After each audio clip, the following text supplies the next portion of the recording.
Every night she heard someone pacing above her. But the apartment upstairs had been empty for months. The first time Claire heard the footsteps, she was halfway through washing dishes. Slow, deliberate steps, back and forth right above her ceiling. She froze, soap dripping from her hands, listening. Then silence. Her building was old, walls thin as paper, pipes groaning with every shift of the wind. Maybe it was the radiator, she told herself. Maybe her mind was just restless again. Except the footsteps came back the next night.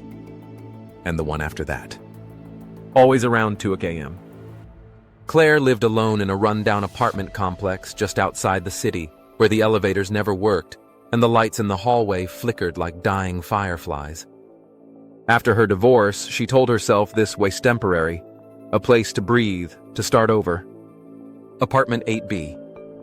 Directly below 9B. But 9B was supposed to be vacant. The tenant had died 6 months ago. Heart attack, they said. The unit hadn't been leased since. Still, every night she heard him pacing. After a week of sleepless nights, she went upstairs. The hallway was dim, the air thick with dust and paint fumes. Apartment 9B's door was sealed with city-issued tape across the frame. Property under inspection. Do not enter. She pressed her ear against the door. Nothing. But as she turned to leave, she heard it again. Faint, inside the apartment. A single step. Then another. The pacing resumed. She stumbled backward, her heart hammering. The next morning, she told the building manager, Mrs. Calder. "Impossible," the old woman said flatly, flipping through rent records. "No one's been in 9B since the inspection. I have the only key." Claire insisted, but Mrs. Calder only shook her head. "Buildings make noises, dear. You'll get used to it."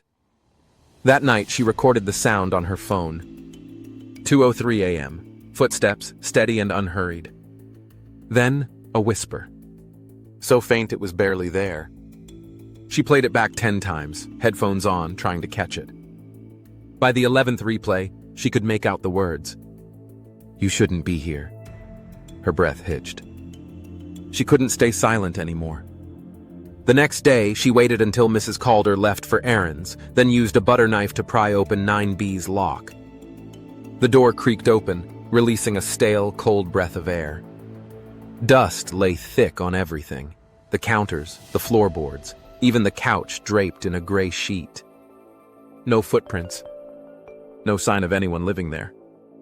Except, in the middle of the living room stood an old tape recorder. Still plugged in. And it was running. She pressed stop, then rewind. The tape hissed softly, then began to play.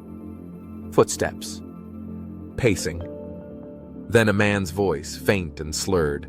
They said she moved downstairs. Claire's blood ran cold. She stopped the tape and turned toward the door, and froze. Someone was standing there. A man, pale and unshaven, clothes damp with rain, eyes hollow. "I didn't mean to scare you," he said softly. "I just wanted to hear him again." "Who?" Claire whispered. He pointed at the tape recorder. "My brother. He lived here. He called me the night before he died, said the new tenant below wouldn't stop pacing." Her throat tightened.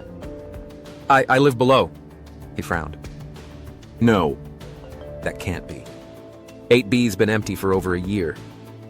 No one's rented it since the gas leak." Claire's stomach turned. "That's not possible. I signed the lease 2 months ago." The man stepped closer, studying her face as though seeing something beyond her. "Then who exactly do you think you are?" The room tilted. Claire backed away, shaking her head. Her voice came out as a whisper. But she never finished the sentence.